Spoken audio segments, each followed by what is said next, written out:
Okay, so welcome again. The recording is now on, and so as we said, right, today we'll look at some leadership styles. First, on at least two levels, actually, leadership is really very important. Number one, for our PMI credentials, PMP, you go to any certification, PMI, CAPM, PBA, wherever you go, right, they use the word project management or whatever, right? But at the back of it, behind all these things is something called leadership, because leadership is not just a topic, it is a mindset. It is basically something under your skin, and you know this famous saying, leaders are not born, they can be created. Some people say, yeah, leaders are born, but leadership is a skill, and like any other skill, right, it can be acquired. Very few of us are born as leaders, and even the word leadership has differing meanings. Some people call leadership as standing in the front, leading the way, doing all these things. Just a moment, I will just quickly check. Recording is on. Moment. So start recording, and recording is going on. And yeah, okay, I just confirmed it's on. So the thing is, other than just leading in the front, there are various, all around 360 degrees and in 3 dimensions. There are lots of things that a leader is expected to do. So leadership is not just what you do, but also what you behave, how you behave, what you are, and definitely this can be acquired. And there are lots of theories behind leadership. You take PMBOK, the version 6, version 7, or the other aiding materials from PMI, or any, there are lots of leadership books. You undergo an MBA, you will see quite a lot of things basically about leadership and what this. So we are not going to look at all the philosophies or something. We will choose 4 different styles of leadership, just 4 different types of leadership, I would say, not styles.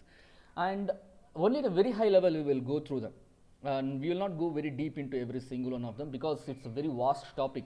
And if you're interested, we can also have further sessions on these individual topics again and again. We can do that. We can have a panel discussion, a debate on that, and we can do all those. So today I just wanted to give you a very high bird's eye view, right, like 35,000 feet high level view of what these things mean. Some of them will be known to you, some of them will be new terms and everything.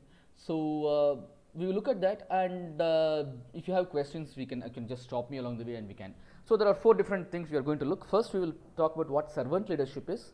Second is situational leadership. Third is transformational leadership, and fourth is content leadership, or leadership by content.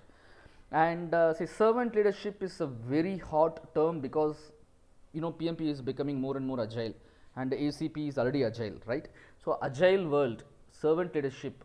Now 100% of the time you see the term servant leadership when we are talking of agile world, because they say in agile there is no more project manager, there's a scrum master, and there is leadership by inspiration, and all those things, or the leadership by exception you have.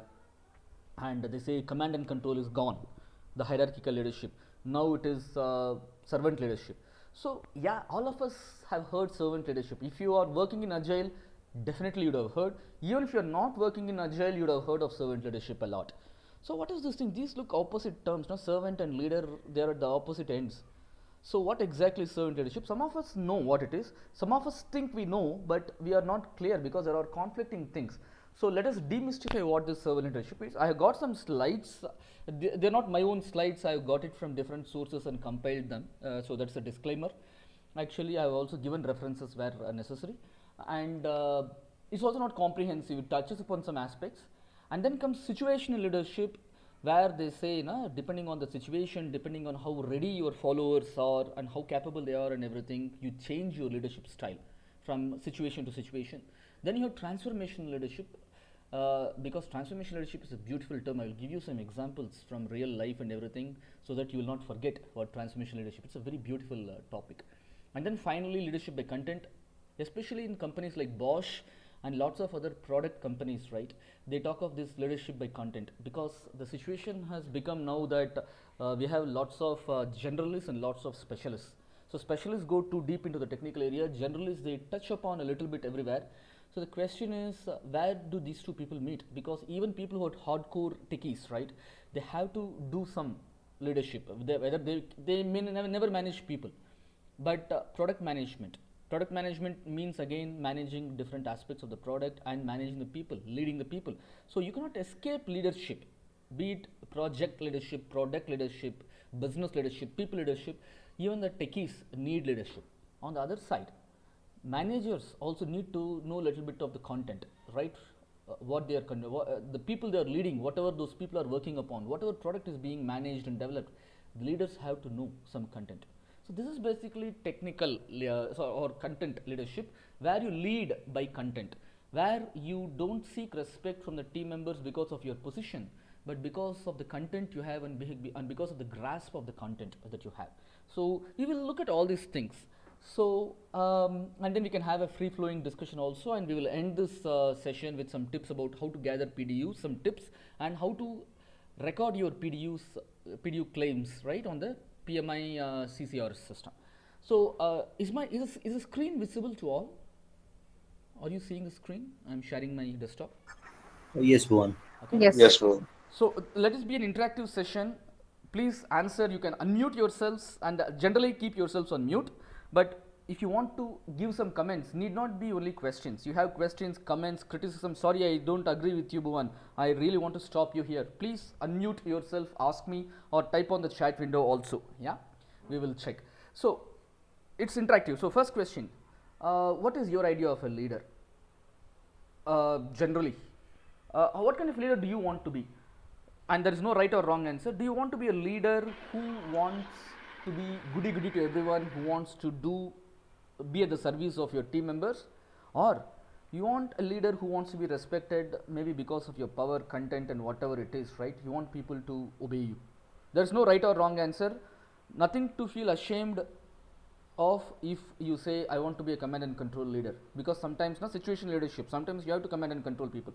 You can type in the chat window also what kind of a leader you Uh, want to be, or you. Prashant here, Bhuvan. Yeah. I would definitely means in the previous past I was also working under the leaders, so I would definitely admire a leader who respect our decisions and situations, and also support us in the times where it is issues or difficulties, and also motivate us. So I would say it should be like supporting type of a leader than a commanding, which I would like to see.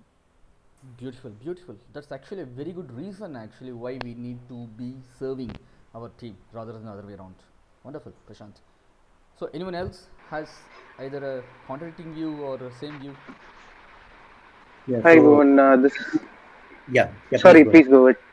Yeah. Okay. So yeah, maybe I would like to be a leader who walks the talk, a person who is democratic, who takes inputs from others, and I mean takes care and protects his people. Okay, you use the word democratic. Do you really believe what you say? Do you really Yes. want your team to be democratic? Yeah, I mean, at least I would like to hear their views. I would not be dictating my views on them You or would like to hear dictating. them out. Beautiful. Yeah, yeah, yeah. Whether you really implement whatever they ask or not, at least you want to hear them out. Yes, See, yes. that's the fine line between one extreme, which is democracy, free for all, I would say, the other side where it's dictatorship, right, or Unitarian, how to say, decision making. Fine, Mm-hmm. but that has to be a line, because they say we are not working for a charity, we are working for an organization, and we are in here to make profit. We are here to do business, not a charity. So sometimes democracy doesn't work. So that's a better word for it, for what you say. It's called inclusive leadership. Inclusion basically means hearing out people. First of all, creating. You see in PMP, in PMBOK resource management, now you would have seen the different basically team development. So when you develop a team, you do two things. One is, of course, you develop the competencies and everything of the team members. You also develop the team environment.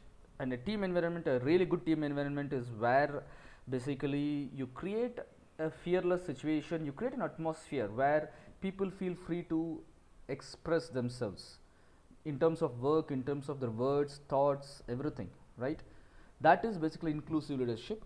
It need not be that you have to accept everything but people should feel that when I want to say something, when I want to disagree with something, when I want to, how to say, even bring in my own thoughts into the work, at the least I want to be heard and I want to be appreciated for what I say, right? And even if my ideas are rejected, it has to be given a fair hearing, it has to be debated, and then fine, maybe if my idea is wrong, convince me. You are the leader, right? You convince me why I am wrong. Make me see the benefit of what you are saying. Make me see what are the costs versus benefits of what I suggest versus what you suggest. This is basically inclusive leadership. This Yeah. inclusive leadership comes everywhere, be it in servant leadership, transformational, situational, leadership by content, in all these 4 different things which we want to talk about today, right? This inclusion really comes. Beautiful, Kaushik. Thanks a lot. Yeah. Yeah. Sujit, you want to say something? Yeah, Bhavan, I was trying to tell the same thing. I want to be a leader who listens to people and before taking any decision, and want to be a leader who motivates the team and engage the team for any kind of the work we want from them. Engage. Engage is an Yeah. amazing word again. Again, you remember, if you remember PMBOK, stakeholder management. I want to intentionally come back to, because we are all PMI, either credential holders or aspirants, right? And PMI is a good reference for us.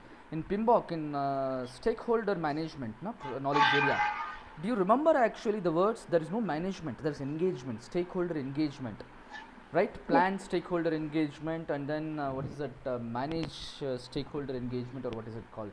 Yeah, engagement. That's the difference between managing, and you're bringing in powerful terms, you guys, right? Thanks a lot. This managing and engaging basically means, one among other things, various things engagement means, one really important thing as leaders and as project managers we need to be aware of is, engaging means the person who is working with us, for us, right? They feel that they are part of the team. They are not separate from the leader, they are not separate from the team. They are the team. I am the team, I am the brand. So when someone says, what is your company doing? What is your team doing? They are actually asking, what are you doing? And vice versa. So you don't say, my company works on this, I work on. You should say, I work on. See, I will take an automotive example because I'm from Bosch, from automobile engineering. If someone asks me, hey Bhuvan, what are you doing? I'm not going to say I am doing program management for automotive steering projects for premier, say, European customers or something like JLR, Waymo, and all those things. Rather, first I'm going to say I'm an automobile engineer. I'm a program manager in automobile engineering, where I develop safety critical things for the automobile. Example as steering. So this is how you define. This is how I define a role. Funny thing is, I am not directly talking about my exact work. Rather, I am talking where my work sits in the big picture of my team and my organization. That is called engagement. You feel that you are not different from the organization or from the team, but then we are talking of the associates, the team members, but we are all leaders, so we are technically on the other side of the table. So when it applies to us as leaders or as project managers, engagement means, how do you create an atmosphere, an environment in the team? And see, a team basically is what? Set of individuals, the interactions, the connections between the network between them, and then the sum of this whole plus delta. The delta is the X factor, something more, right? That's together is a team. So engagement basically is how you, as a leader, proactively, without the need, without a trigger, without anybody requiring you to do, you yourself proactively, like a radar, right? Keep looking around, sense, and do it not once, not twice. Do it at the beginning at time t equals 0, and keep doing it till time t equals infinity, the end of the project, proactively. And you don't claim credit for it. You don't say, today in my diary, right, in your journal you write, I walked around the working area, I patted somebody on the shoulder, I gave a smile, this thing. You don't write it in your journal as if it's something to be done. You do it because you want to do it, you need to do it, and you love doing it, and that basically should not even register on your radar. You should be doing it. So that is called engagement. Thanks, Sujit. Thanks a lot. And Hari has actually also given a comment on the chat. You would like to be a servant leader. After all, that is what I am capable of, I believe. Yeah, that is another amazing thing, what you are capable of. Because one interesting thing, I told you at the beginning, leaders need not be born. Very rarely are leaders born. Leaders are usually made. Leaders are created. So this capability factor, right, I will relate with that. Many of us think, yeah, you know what, I'm still a student, some of you are students, or I'm a fresher, I have only 3 years, 4 years, 5 years experience. Leader means you have to work, you have to follow someone, and then you should know how to take control of things, and then I will become a leader. So what is your aspiration? I want to become a leader. Sorry, we don't believe that we are capable of becoming leaders here and now. So leadership is not something for people who have grey hair, right, who wear coat and suit and who sit in a corner office or on the in a penthouse building or in a top floor, topmost floor. Leadership is there in everything, because that is where we call various aspects of leadership. We will not talk about that today, maybe on another occasion. The leading basically has multiple dimensions. Leading yourself, first of all, which you can do even if you are a kid. Even our children, right, 5 years, 6 years, 10 years old, even our children actually, they need to lead themselves. Are you aware of yourself? Are you aware of your strengths and weaknesses? Are you aware of your development plans? All those things. Then leading others. Not leading others means you as a manager or leader and leading others. You can even lead people who are above you in the hierarchy. That's the beauty of leadership. How you lead others, how you can delegate things to others, how you work very well so that they do what you need to do for you or what you want them to do. That's leading others. And then leading the overall work, business and everything. These are some dimensions. So that's where whether we are capable or not, we have to do, and believe me, most of us are always capable. So between all these comments that you guys have given, we have covered quite a lot of content already among the 4 different types of leadership, topics of leadership we have seen. Thanks a lot. This is a very great start. Believe me, this session is still 6 o'clock maximum, or till 5:45 or something. So thing is, it's a very powerful question. Are you here to serve or you want to be served? So again, influence. Here is another question. Influence. Do you need to have some position or power to influence people or not? What's your idea? Prashant, again, I don't think we would need some position or such there. So, but leadership could also be a peer motivation, what we do for the other colleague within us, and try to motivate them for them to doing something. So, I don't think it should have some position. So, it could be a casual discussion also. Wonderful. Yeah. Resource management. Again, you saw the 5 kinds of power. Anyone, if you do you remember your PMBOK? Anyone can tell us that 5 different kinds of power? You remember that? Let's see. After PMP, you put your PMBOK brain out, or let's see that. One is positional power, right? Legitimate power. You are designated as a boss, as a leader. Second thing is what? The most powerful expert power. You know the stuff. People come to you because you know stuff, right? With your experience and everything. Then you have something called a referent power. You are actually, you have some good qualities and people try to look up to you. You are very approachable, agreeable. You can open up, they can open up to you. And then there is something called what is it, connection power, or what is it called, because you are very close to the decision makers, to the leaders. Reward. And then reward and penalty power. These two come together with legitimate power, right? So these are the different kinds. The most powerful kind of leadership is expert power. So you can influence people irrespective of whether you are designated as a leader or not. And influencing without authority is one of the most sought after skills for the past decade or 2 or 3 decades, and it will continue to be so. Why? Because the command and control hierarchy structure is gone. Agile leadership has come. The millennials are coming to the workforce. See, now whoever is 18 or 21 years old and entering the workforce, right? At the age of 21, you finish your 12+4 education, right? So now it's 2021. So the person would have been born in 2000. So people, the millennials who are born exactly in the 21st century, they are entering the workforce. They in fact do not even know about the old command and control. There is a confused set of people who have been working both in the old and new systems. People like us, for us, we are trying to learn. For the millennials, they don't need to learn also anything new, right, about this old system. So they don't know any other system, because who are the parents of these millennials? People like us, or maybe half a generation older than us. See, I am 40, I am 41. Many of us are 35 plus, right? 30 plus, 35 plus and something. So most of us have children at some age or the other, for example, and the millennials, basically their parents are our maybe bigger cousins, right? Elder cousins, maybe half uncles to us, half aunts, right? So they are just half a generation or even lesser separated from us, the parents. So who are the parents? People like us, our mindset. So how did we grow up? We grew up not in a complete hierarchical. How many of us? We are all 80s kids. Some of us are 90s kids, right? Our parents were not very command and control themselves, right? Even in 80s, 90s, there was this idea about how parenting, right? Ideas of parenting changed. So here is where I want to make this connection between professionalism, which is professional leadership, and personal leadership. We grew up in households where our parents were already transitioning into friendly parenting, either completely friendly or to a very good extent friendly, and we ourselves are complete friendly parents. How many of us? Bhuvan, your voice is cracking. Yeah, is it better now? Is it better now? Can Yeah, you? Bhuvan, it was it's clear already. Yeah. it was clear already. Yeah. All right. Okay. Maybe yeah, some disturbances. So we ourselves. How many of us? Here's a question. It's a very funny question, and okay, nothing to be ashamed of in answering yes to this. How many of us believe in spanking the kids, our kids?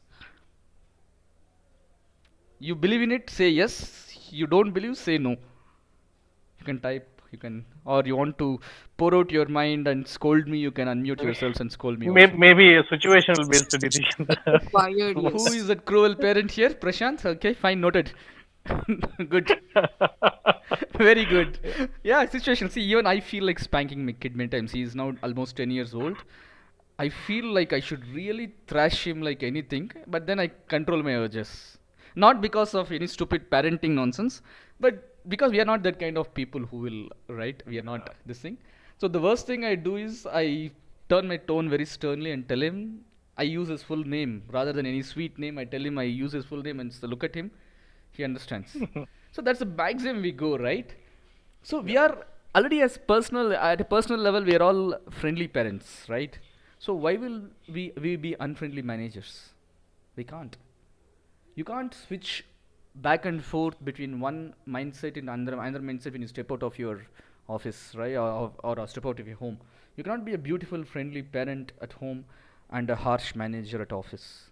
It doesn't go hand in hand, right? It's difficult at least. Maybe it's not impossible, but it's difficult. Do you agree with that? Anyone? Yeah? What are your thoughts? So that's why I say leadership is not about just handling your projects or managing people. It's about what kind of person you are. That's why things like resource management and everything, right? What you do basically in uh,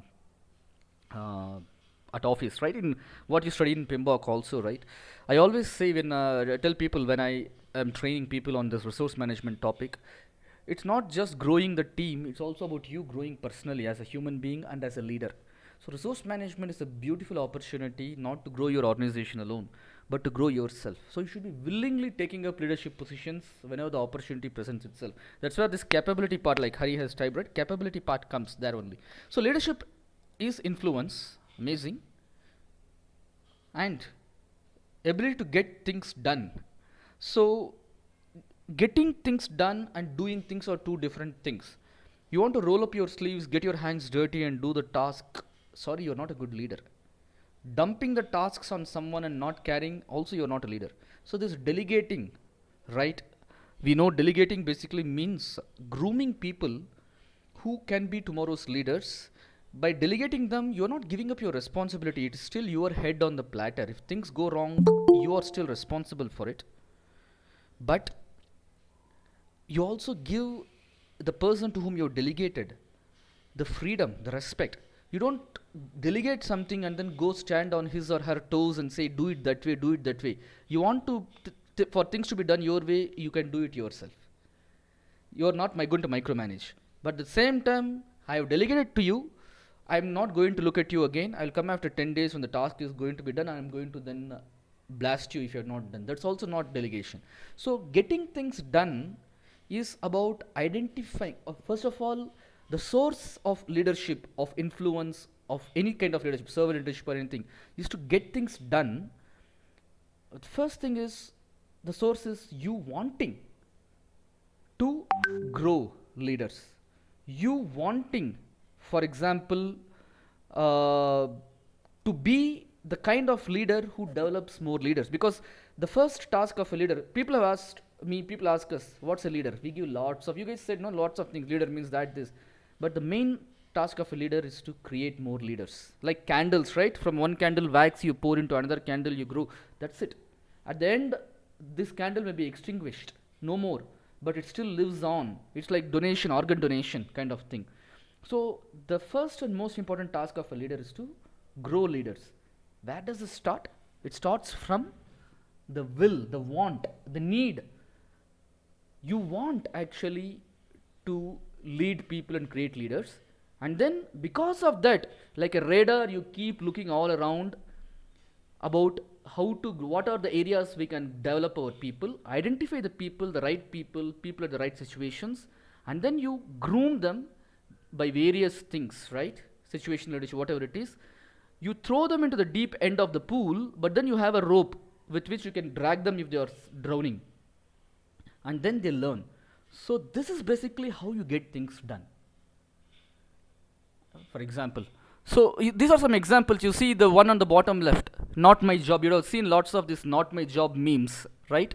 So this is what it is. And people not having a common vision and aligning, that's what happens. The two sides of the bridge, when they build, it doesn't meet, because there is no one common controlling vision or guideline, right? So this is basically what influencing means. See, the slides are only for reference. I'm not going to go through or read through every single thing.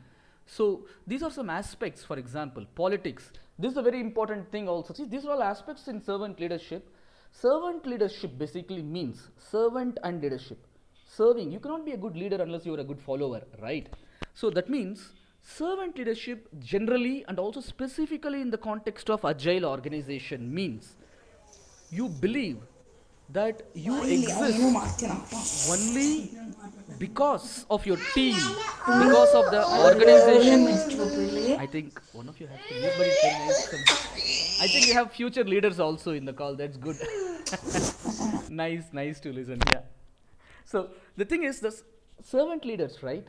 You believe you did not land in there like a parachute from nowhere, from heaven. We grew from ground, no, bottom up. We basically, or we exist as leaders, we exist only because of the team. The moment the team is no more, we are no more. We exist only at the pleasure of our team. We exist only to serve. How? Lots of ways we can serve, but we exist only to serve. That is servant leadership. That means you do this because I told you so. I am the boss. Why have you not done it? Why can't you do this? All these discussions are swept away. How can we do this? Why and why not? Why not? You can have like a vision, like a dreamer, right? Why can't we do this way? Great. Why can't this thing be possible? But never, why have you not done this? Rather, we say, how can we do this together? Hey, fine. This is what we as a team have to accomplish. This piece basically you have taken responsibility for. You're not given responsibility, you take responsibility. No, responsibility is never given, it's taken. I have taken responsibility for something, you have taken. Together all of us are working towards one common vision. I have communicated the vision. How can we do this together? That is servant leadership. So leadership of any form starts with having a vision, setting a vision, communicating this vision very early, and then often repeatedly all the way till the end, so that the entire team knows where they are going to. It is like a chariot with many horses, 7 horses, and the charioteer, if there is no control, the 7 horses will run in 7 different directions. The charioteer knows actually how to take it in one direction. That is a leader with a vision. So anything and everything we do, we breathe, is connected to this vision. So at times, each person may be appearing to be dragging in different directions, but the leader does not panic. He or she knows it's okay. They're all going in different directions, but they will be marching towards one goal, because these are the paths they have taken for themselves. I may sound philosophical, but that's the truth. Leadership is also a philosophy, right? Or if really people are deviating from the vision, no problem. Let us see how far they go. I can always rein them in, because not only do I have a vision, I also have communicated to the team, so they will be back. So vision is what defines a leader. Politics is something that can be good or bad. They say office politics, right?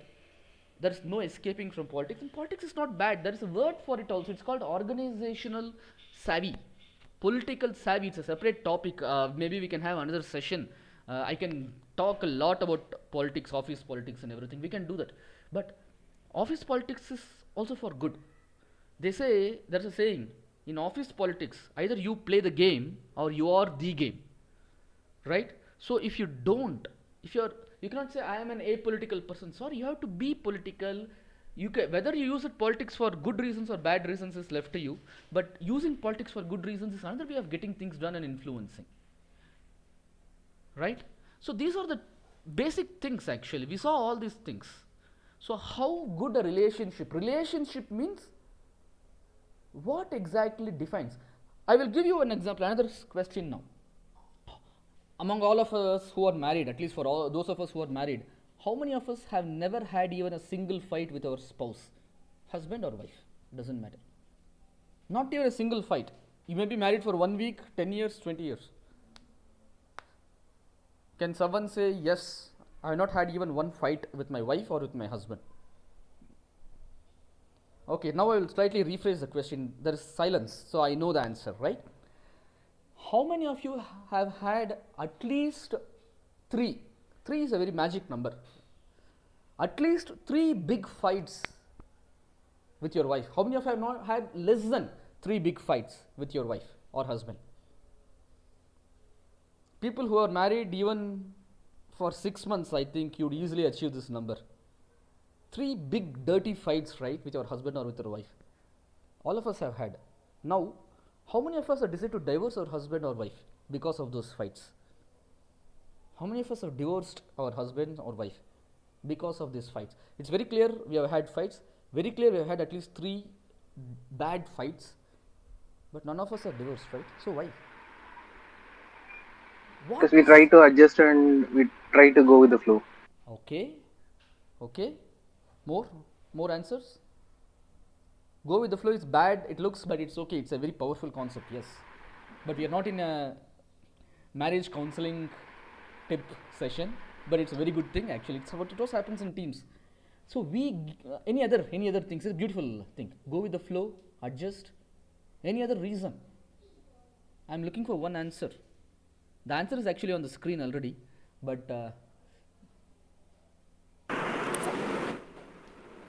I think we'll understand other person better, or we'll get to know them better. Can you with this elaborate this? We are actually we are converging on the answer.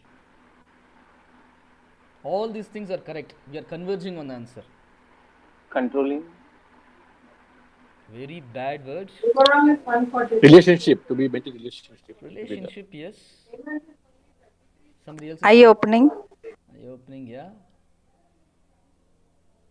See, I will make it easy for you.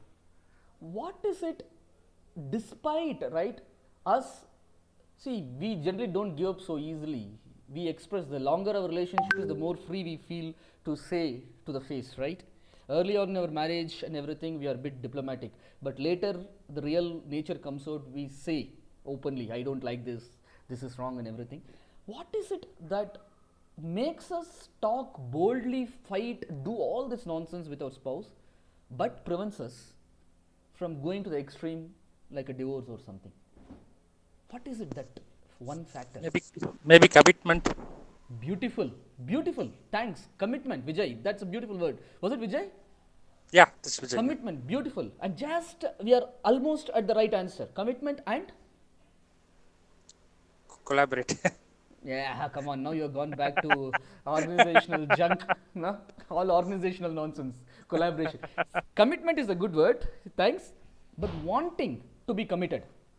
Because we see whatever the difference of opinion, conflicts may be, whatever dirty fights we have, we value the commitment to our relationship. We value the implicit value, we give more importance to the value that our spouse, wife or husband adds than, right, the fights. So we want things to work. Adjust, you said, right?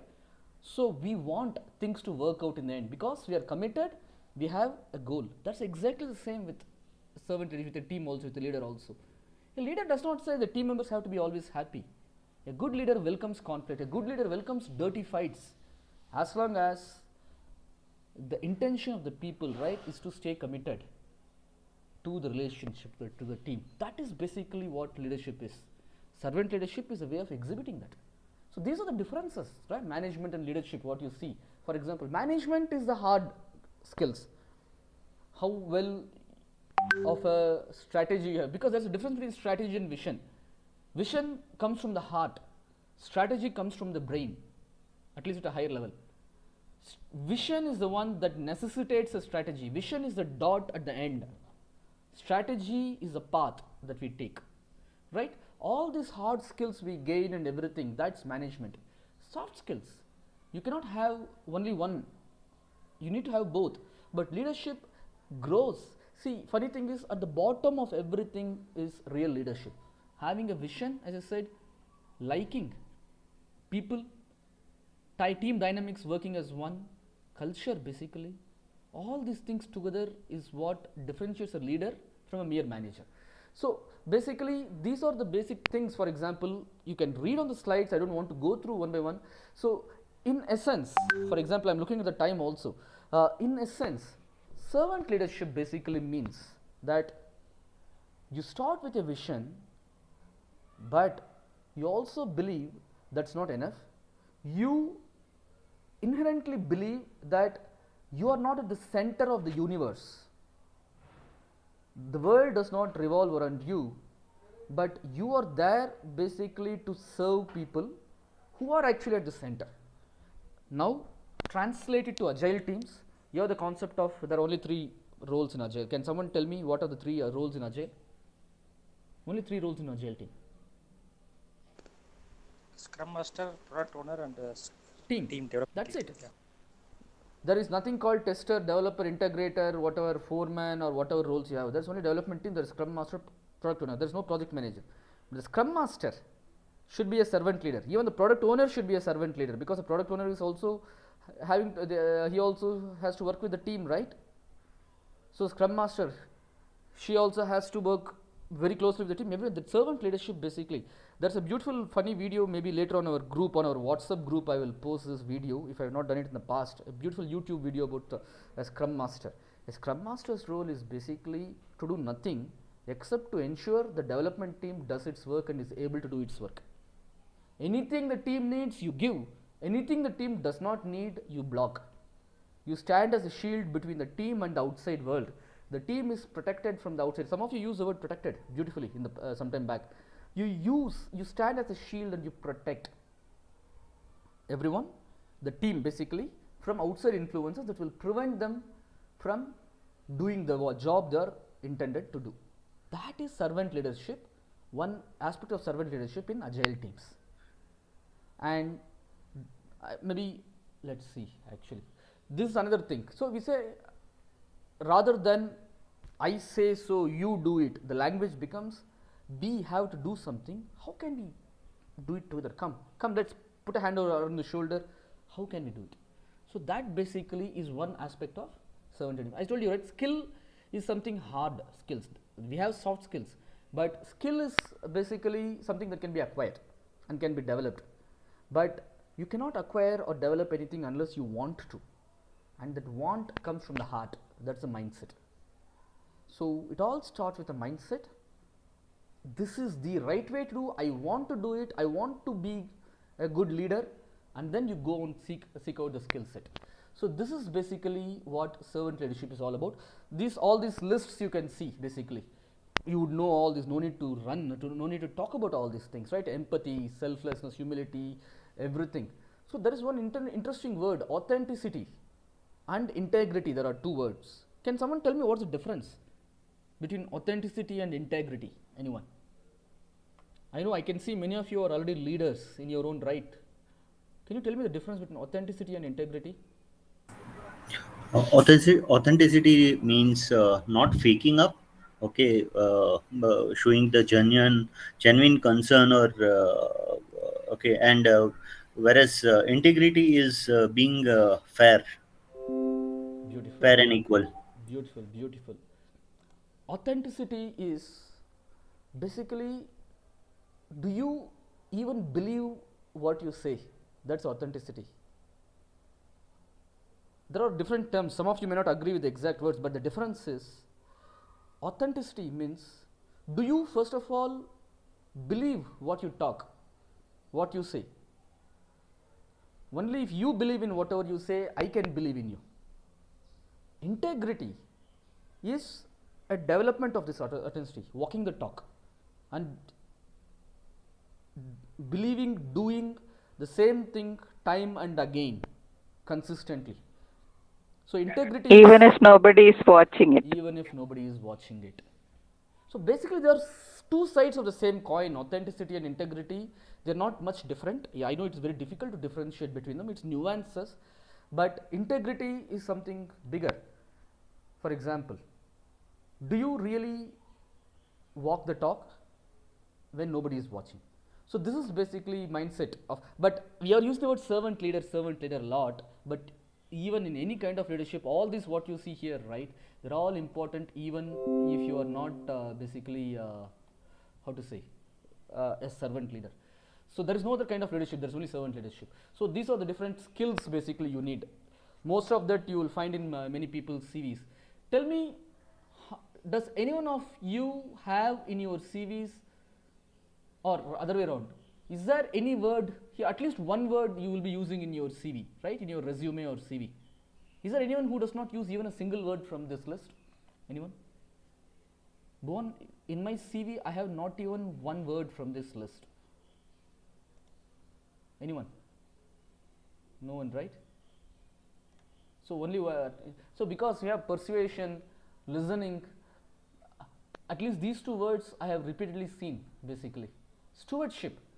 Stewardship. So this is the last thing on servant leadership. Stewardship basically means, you know what who a steward is? There are many meanings. One is in a plane, airplane, there's a steward, right? We usually call as air hostess, air host, and all this stuff.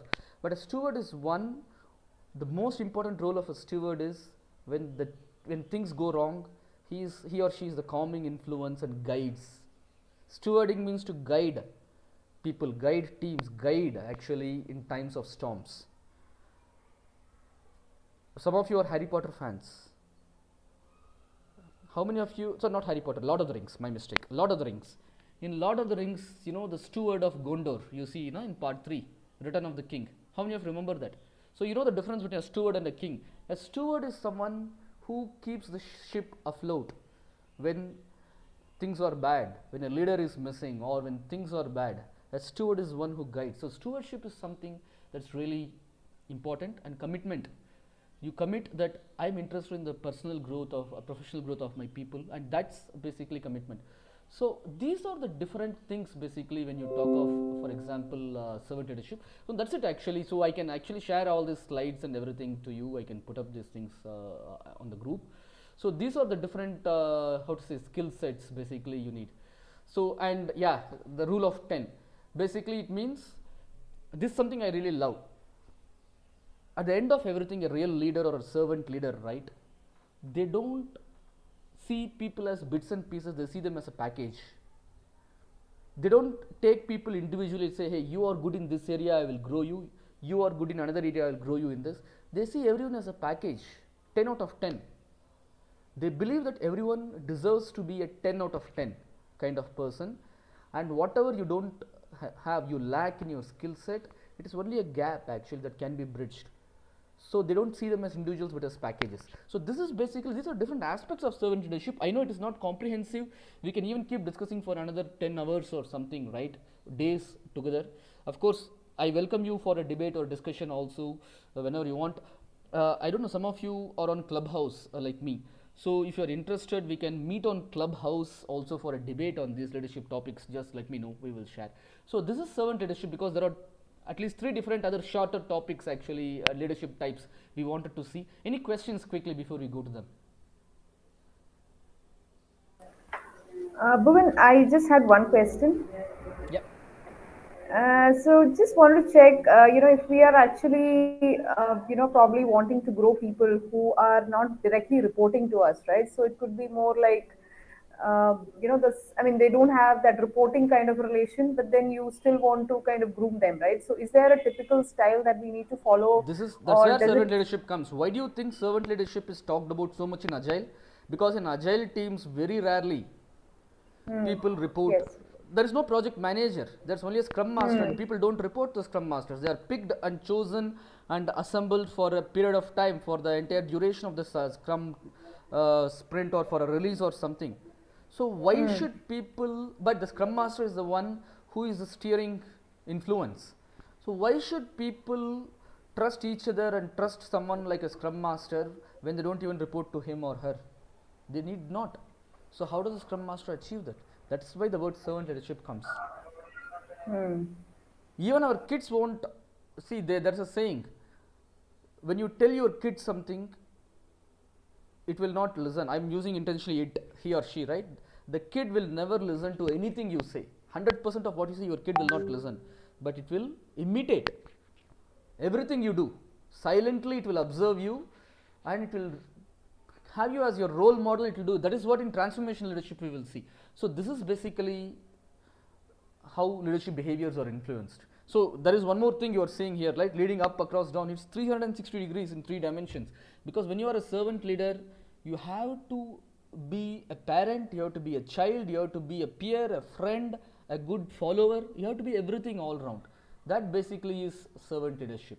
So these are the different aspects, for example. So we have seen all these things. These are different ways how servant leadership is exhibited. Did this answer your question, Maria? Sure, Bhuvan, because all the time I had this question, no, but the way that you are relating, especially in Scrum, I mean, we really don't have teams that are kind of together for a long time period, right? And they kind of probably dismantle after the project. So, I mean, connecting that back was really helpful. Thanks. Exactly. That's the reason actually. Servant leadership becomes more important when you have to influence without any authority, when you have to get people to do what you ask them, not because you ask them, but because the project or organization needs it. But people have no need actually to. And how, when will people, you don't need people to listen to you, you need people to listen to reason and to a vision, to answer to your vision. And that is where servant leadership comes. We need to kind of see some value, right, in what we are actually, Yes, the value of following we us, or, we kind of looking up to us. exactly, we do something that we believe in. We believe in certain values, we have certain value systems, certain beliefs and everything, and we behave according to them. And the leader is the one who has a vision, who communicates the vision, who ensures that you agree with the vision, and that's it. A leader's directing role or anything is very less. A leader's biggest task is setting a vision, communicating the vision, and ensuring everyone is committed to the vision. And once you as a team member commit to the vision, what is the need for you to obey someone or not obey or something? You are doing it because that's the right thing to do. When someone is hurt on the road and you're driving past, do you want some police or some authority to come and tell you, hey, please stop, take the person to the hospital? Never. We stop because we believe it's the right thing to do, right? Even if you're in a hurry, we at least slow down to see if that guy needs a help, or at least if someone else is coming and helping that person. Why do we do that? Not because somebody tells us, right, but because it's our value system. Same thing in a team. When the team starts believing in the vision, a leader can happily take the back seat because he or she has already created leaders. So this is basically servant leadership. Is this more clear now? Yes, thanks, Bhuvan. Yeah. And so these are the references. So one moment, I will now share the other one. Sir, I have a question. Yeah, Rashmi. Okay, all these are right, but I feel always some 10% or at least 1% people will be there who can't be influenced or who are like a little bit out of the box, or I used to feel like that. Mm-hmm. So how we will tackle those tough people or little bit indifferent people? Okay, 2 points. The word tackle is a wrong one. Question is, you don't have to really tackle anyone. As I said, if people believe in innovation, what is wrong, what is disagreeable here is their behavior. That's it. And not everyone is the same. Even today, for example, a person who is very nice doing it, that's what you see in situational leadership also. Today someone may be very energetic, agile, enthusiastic and everything. Tomorrow they may not be. Some people are, there is 1 or 2% of people always they are not right, they are not ready to listen, they are not. You will see that it's the right time you ask this question, because that's exactly what situational leadership is about. There will always be people who will not conform to the general norms. After some time, the short answer is, repeatedly, when despite being told, hey, this is not agreeable, please actually let's work together as a team, you give them the coaching, you give them all the opportunities. Despite that, if they are not basically correcting themselves, can anyone tell me what's the best solution to this? The answer is straightforward. Remove them from the team. That is the direct way we can do. Exactly. So, Exactly. yeah. In risk management, what is this approach called?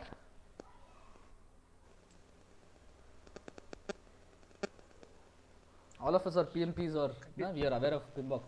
What is this risk response Contingency. strategy? No, what is this risk response strategy called? Oh, it's okay. It's avoiding. Avoidance. Avoiding. Void. Beautiful. Avoiding. So that's a solution. Why? But we don't fire people straight away, right? We give them opportunities. Now in situational leadership, thanks Lakshmi for bringing this question. In situational leadership, this is basically what we try. We go through various stages. So one question here before we start situational leadership. The screen is visible, right? Are you able to see situational leadership on the screen? Yeah. Okay. Now, are we the same every day, every morning when we start our work from home, or we go to office? Are we the same people every day? No, right? Sometimes our mood changes. Sometimes we wake up in a bad mood. Sometimes we have a fight at home. Sometimes some news comes and that makes us feel bad. Sometimes we hear good news that makes us feel bad. Bad news that makes us feel good. Whatever. Right? So, we are not the same. We as leaders, individuals, we are not the same. Why do we expect people to be the same? That is what leadership is. Leadership is a proactive thing, and it's never ending. It's a thankless job, as I always say in resource management trainings, right? Just because today you saw someone enthusiastic, you patted them on the shoulder, and then you had a very nice conversation and you found they're motivated, does not mean tomorrow they will be the same. Or over a period of time they will be the same, because motivation levels waver. They rise, they fall and everything. And sometimes within a team you will have different kinds of people who, as Lakshmi rightly asked now, may not be at the same level of responsiveness. Some people will be rebels. They will never agree to you. Some people will say yes to everything. Some people will just happily say yes to everything, but they are not capable of doing their job. Very rarely we have people who are both ready to follow, listen to the leaders, and also are capable of doing their job. So basically in situation, I will be very fast, I will just touch upon detailed session on these topics. We can also have debates we can have actually elsewhere. So in situational leadership, we have these 4 different kinds of people in a team. We classify them as R1, R2, R3, R4, or D1, D2, D3, D4, it's the same. So the D1 kind of people, so it classified how ready they are to follow you and how capable they are in doing their job. So the D1 kind of people, right, they are not ready to follow you, rebels, like Lakshmi said, they are not willing to follow you, listen to you. They are also not capable of doing their work. Their competence is less, their readiness to follow is less. Then comes D2. Yeah, their commitment is a bit, they are ready to commit, they are ready to, how to say, to some extent. So here it's, slightly varying, very sorry for that, because somewhere I got the image wrong. Basically, so just ignore this, because, okay. So then the second category of people where they are actually committed, they are willing to listen, but their competence is very less. And there is a third category of people where, yeah, they are willing to listen, they are committed, but they are not really good at it. And then the fourth kind of people, the dream team, right? They are willing to toe the line of the team, they are willing to listen to you, they are ready to follow, they are also having high competence.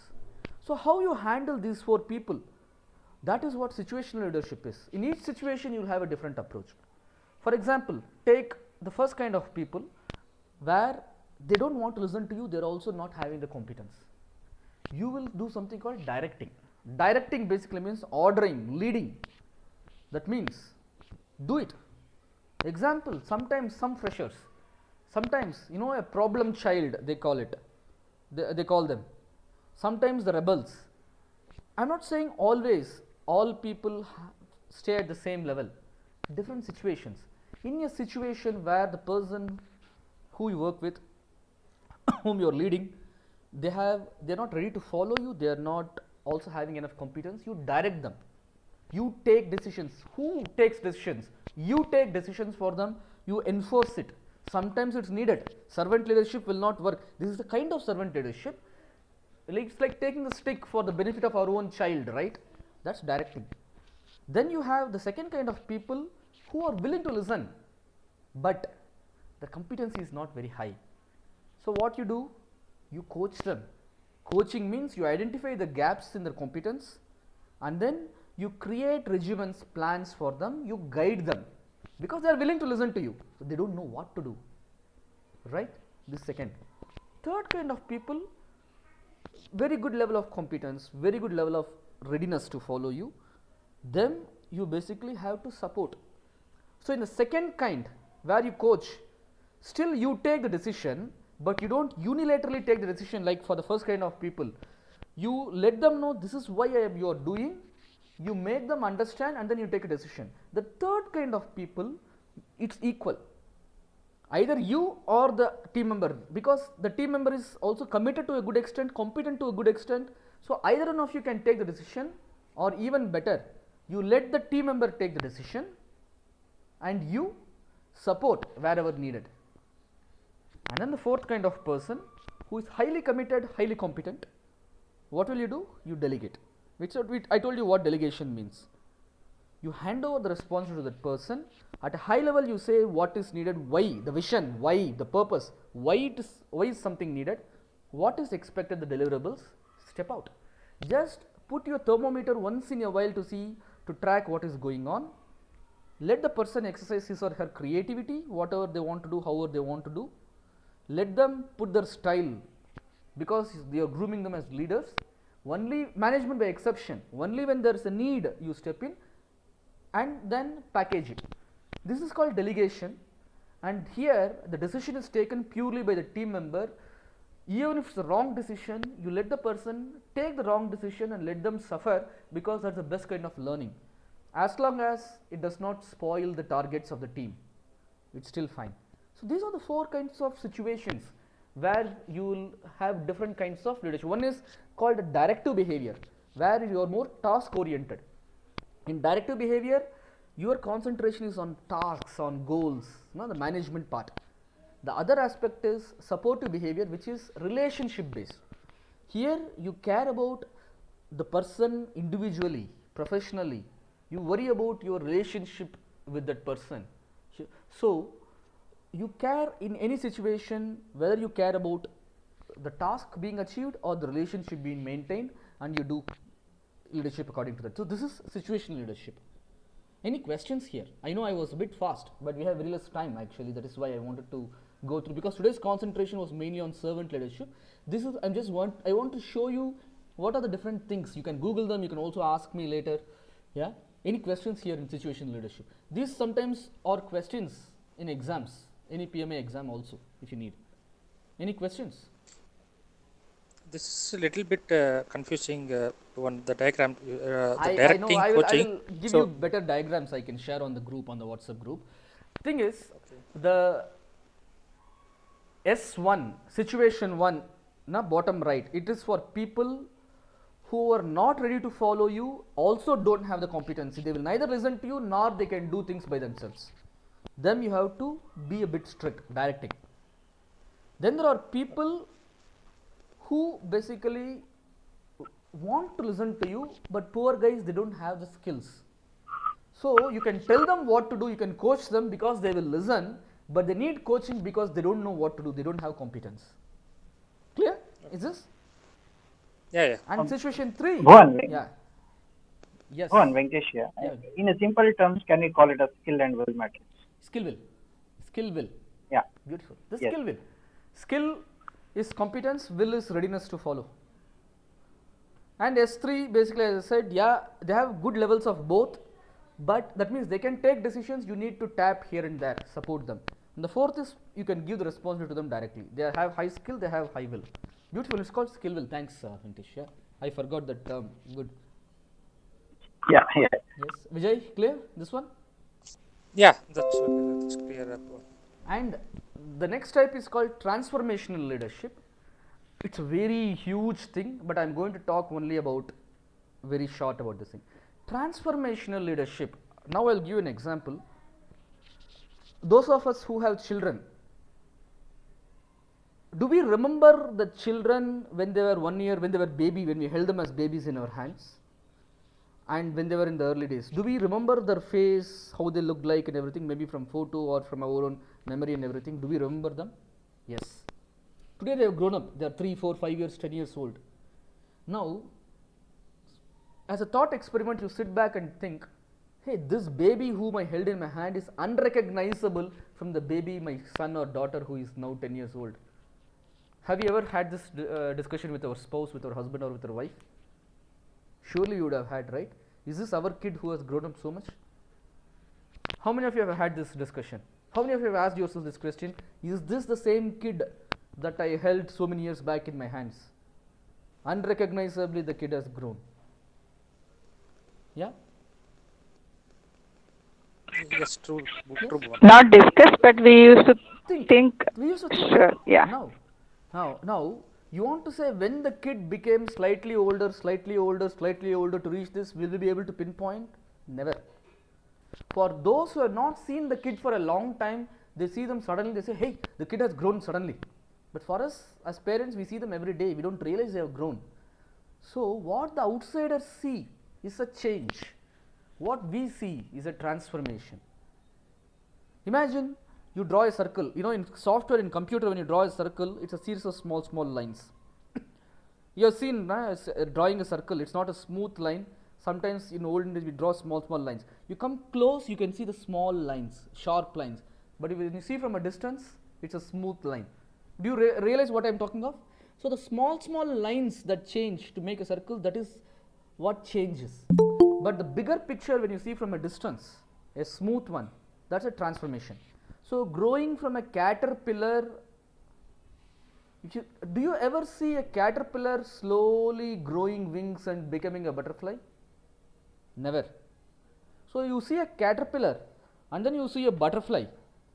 Can you say this has become that? A caterpillar doesn't change into a pupa or the cocoon and then into a butterfly. A caterpillar transforms into a butterfly. So can you tell me the difference between change and transformation? Change is something that you can see, you can easily visualize. Transformation you can visualize only in hindsight, or if you are a very visionary person, or you have a very high level view, the big picture view, only then you can visualize transformation. That's the difference between change and transformation. And transformational leadership is something that moves people, sometimes even when they are not willing to, moves them from the current state into a desired future state, which is always better than the current state. This is what transformation means. Transformation is always used in the good context. You are moving from today's good situation into tomorrow's better situation, or today's bad situation into tomorrow's good situation.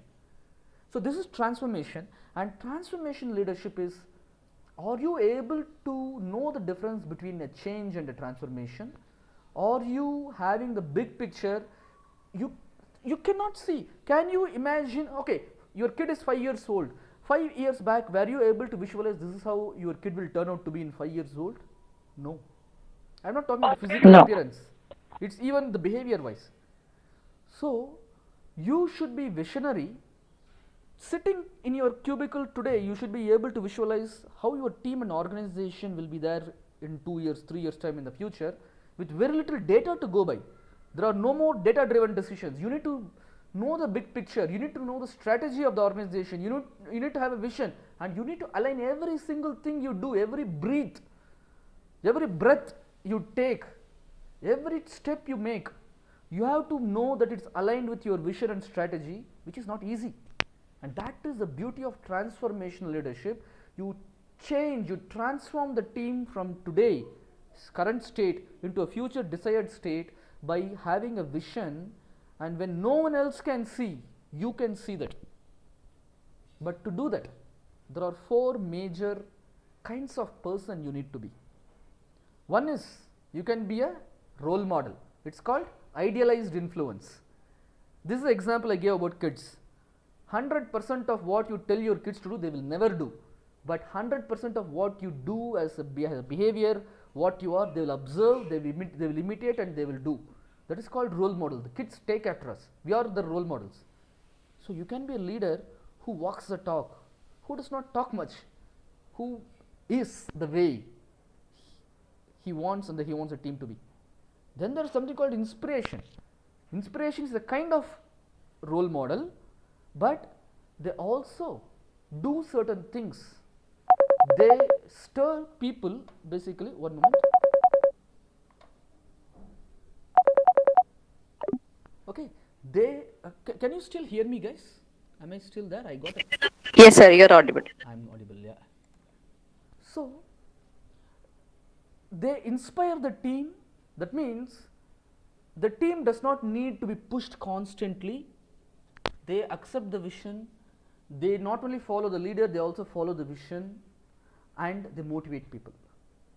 Another kind of things people do is intellectual stimulation. They challenge the status quo. They create a situation where there are intellectual discussions. They ask people, why not? Dream, visionary.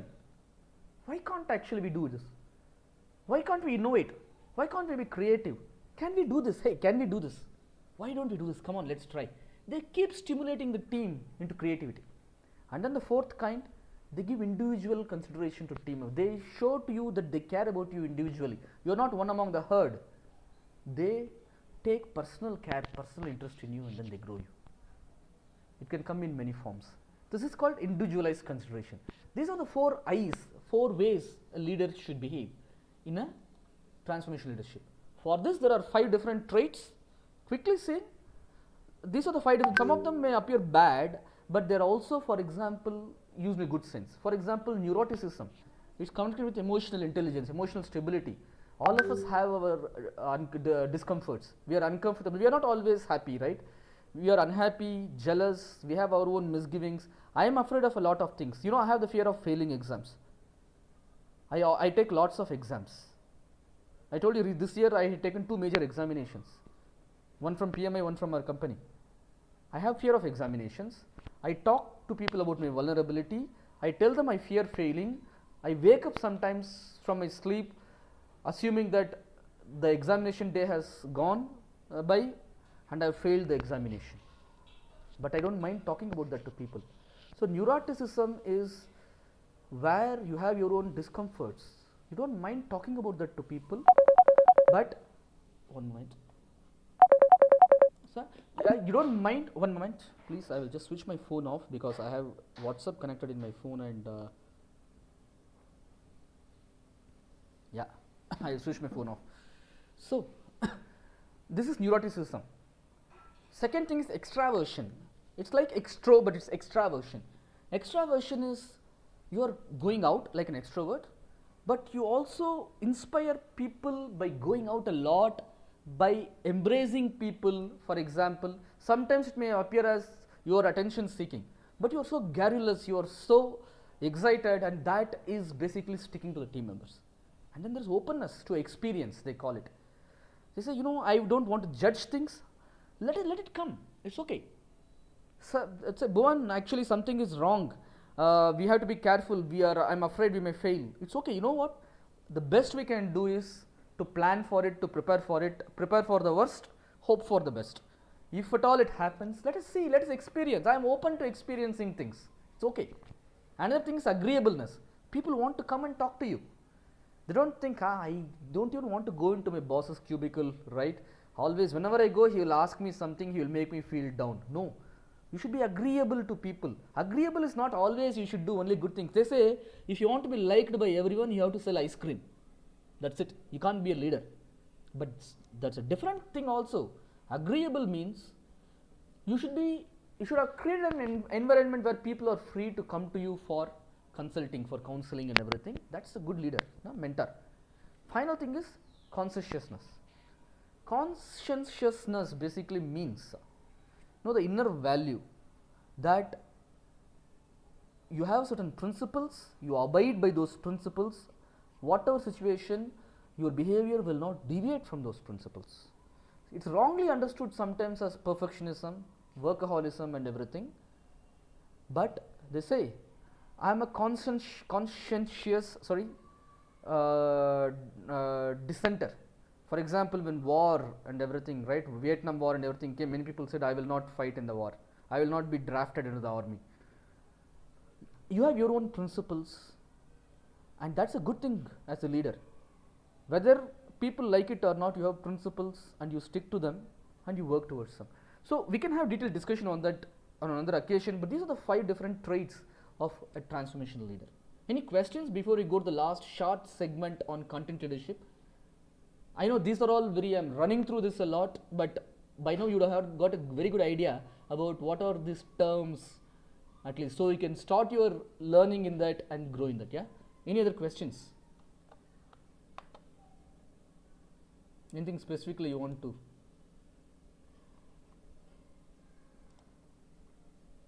I hope I'm still audible. Yes, sir. Okay. Sure. Beautiful. So the last part, content, because I'm covering all this in, I know 1.5 hours is not enough for these topics, but since on the group you all asked actually me, why don't we cover, I'm covering all of them as a teaser. Na? It is like lollipop, na? The small stick, they give a sweet and a taster I'm giving you. So more a detailed full course meal we can have another occasion on these topics. Last topic, content leadership. We may exceed by 5 minutes or something, please excuse me. Instead of 6, maybe 6:05 or something, it's okay. So leadership by content, very simple. I told you already, content leadership means what? You cannot be a generalist, just touching upon superficially. You cannot only be a specialist where you go deep. You need this connection. We also call it in many companies a T-shaped. T, the T is the depth is the specialist, the horizontal line, that is the generalist, generalized specialist we call it. Or pie shape, you know what pie looks like? Pie, the 3.14, no, pie. Or comb shaped, comb, it has so many teeth. So T, pie, comb shaped, anything, this is leadership by content. Means you are at any, it is a slightly different kind of situational leadership also, but you don 3 hats, 3 different roles when you are a content leader. What are the 3 roles? First of all is basically the technical role. It's called technical leadership, where, okay, on one side you are an expert. Expert doesn't mean you are able to do coding to the last bit of problems. No. The idea about being an expert is not that you are the expert in that field. We have technical guys for that. Expert basically means you have a very good understanding of the content at a big picture level. You are able to ask the right questions. You may not have all the answers, but you are able to ask stimulating questions and then get the answer. Intellectual stimulation, we call it, right? That's an expert. Another role you have to do is a decision maker. Decision generally will be data driven, but when not enough data is there, you should still be able to take decision, because there are no right or wrong decision. There are only timely decision. In hindsight, you look at some decisions, oh sorry, it was wrong, take it on the chin, move ahead. A good leader makes timely decisions, not always the right decisions, and they are able to and willing to live by the consequences of the decisions they make. And even when data is less, they are risk taking and they take. This is called future focus. You are able to see round the corner what others cannot see. You are able to see beyond the horizon and you are able to make decisions. You are able to take risks. And then the third role is of a coach. It's a big debate. Trainer, coach, mentor, what's the difference? There's a big difference. But for this context, coach means you look at a football coach. Where does a football coach or a cricket coach sit? Inside the ground or outside? Anyone? Outside. Outside. At least in football, they stand on the lines and they coach a lot, right. Shaking their heads, waving their hands. In cricket, our Ravi Shastri with his big tummy, right? He just happily sits, sleeps. So what is coaching basically? Coaching is basically the ability to identify the gaps of the team in terms of their skills, attitude, behavior, everything, and then guide them to the right sources where they can, or you provide that guidance yourself, or you direct them to the right places where they can get guided so that the gap, skill gap and everything can be filled. And do you know the word coach in a train? Have you heard the word coach with respect to your train? Anyone? We call it a coach, no? Train. Yes, sir. All the bogies are. Yes, we have heard. So what do we do in a coach? We get in, travel for some distance, get out. That is what a coach does. A coach gets in, guides the person or the team, gets out. And when the person gets out, no more relationship between the team and the coach. But the coach has transformed the team during the time he or she stays with them inside the coach, inside the bogie. So that's what a coach is. These are the three hats a content leader wears. And when you are doing decision making and being a consultant, that's called technical leadership. When you do decision making and coaching, it's called generic leadership. When you are doing consultancy as an expert and then as a coach, that's called lateral leadership. And all these three together is called leading by content. So when somebody asks, I'm a leader, why should I do coding? Nobody asks you to do coding. But they expect you to know what is going on at the big picture level and be able to ask the right questions, take decisions without data sometimes, take risks, calculated risks, and then be able to identify what the team needs and give that guidance at the right time, but without taking credit for it. Football and cricket, who is given the World Cup? Who is handed over? Captain, right? The captain, Dhoni, only holds the cup. Not our Gary Kirsten, he did not hold the cup. He stood in a corner with folded hands. Gary Kirsten, as an Indian cricket team's coach, his influence was amazing. He transformed the team. He was a transformational leader. He was lucky that he got a great set of players and captains like Ganguly and Dhoni and everything. But it's the captain. So the coach should know when to step in and when to step out. So a content leader does all these three. So this is what leadership by content. So we have seen the four different, there are lots of, overlapping topics in servant leadership, situational leadership, transformational leadership and content leadership, because leadership is a paradigm, it's a philosophy. They're all standard things, it's not much different. So I hope that you got a very good idea about what these things are. Enough material, enough information you have got now, so you can make your research and learn more. This is a very good starting place for you to learn leadership from now on. So that's it. If you have any questions, sorry we have exceeded our time, maybe another 5-10 minutes max. We can stay, and if you want to ask me something, please ask me. Yeah, I will share this material, both this PPT and the two PPTs, right? I will share it with you on the WhatsApp group. I'll put on Google Drive or something, I will share it with you. So any questions now? Any comments, criticisms, feedback, any questions you can ask me. I will put up the recording of this also on YouTube. Yeah. The content leadership seems to be very good. Like, this is the first time I'm hearing out this, and it is very interesting to know about the various aspect of this content leadership. So maybe if you can cover more detailed section on this content We can do leadership, that. that would We be can do that. And by the way, some of you I think also are on Clubhouse. Clubhouse, if you know, it is another kind of social media, but only talk, right?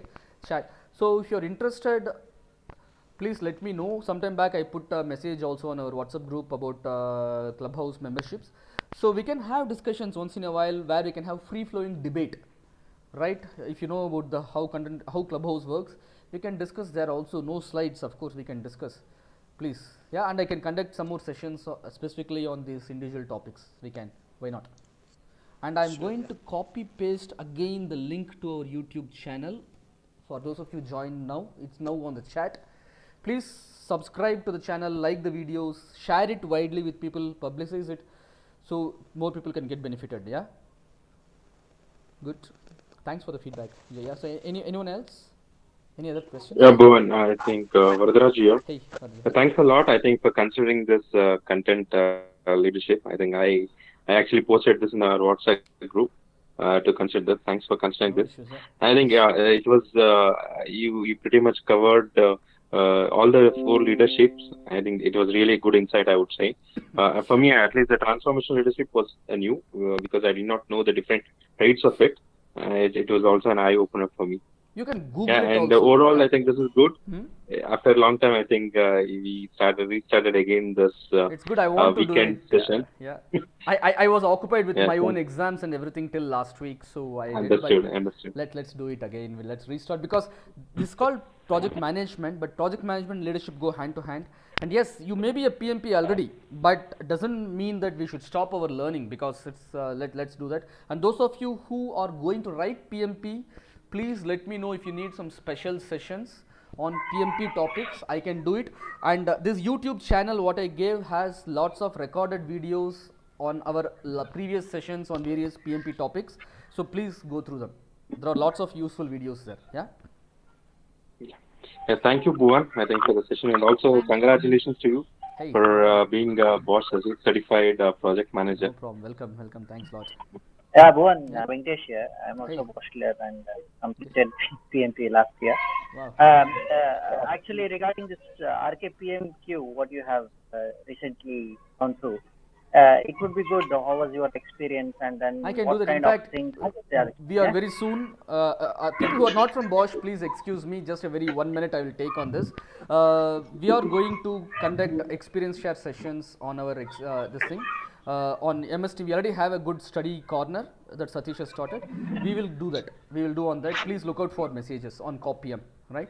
We will share messages. Okay. Yeah. So Yeah, thank you, Bhuvan, Bhuvan. for This was people, a sorry to interrupt.